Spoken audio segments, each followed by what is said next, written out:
सुमरेज in Marathi या कोडचा संक्षिप्त सारांश। हा कोड एक साधी डेस्कटॉप ॲप्लिकेशन बनवतो जी प्रत्येक सेकंदाला दशमान घड्याळ दाखवते आणि घड्याळाचा फॉन्ट रंग प्रत्येक सेकंदाला बदलतो। किंटर आणि टाइम मॉड्यूल्स आयात करतो। एक मुख्य विंडो तयार करतो आणि शीर्षक सेट करतो। इंद्रधनुष्याचे रंगांची यादी परिभाषित करतो।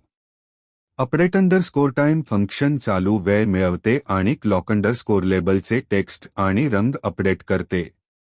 प्रत्येक सेकंदाला रंग बदलतो आणि अपडेट_टाइम फंक्शन कॉल करतो। कोड प्रत्येक सेकंदाला इंद्रधनुष्याच्या रंगांची यादी वापरून फॉन्ट रंग बदलवतो। आनंद घ्या।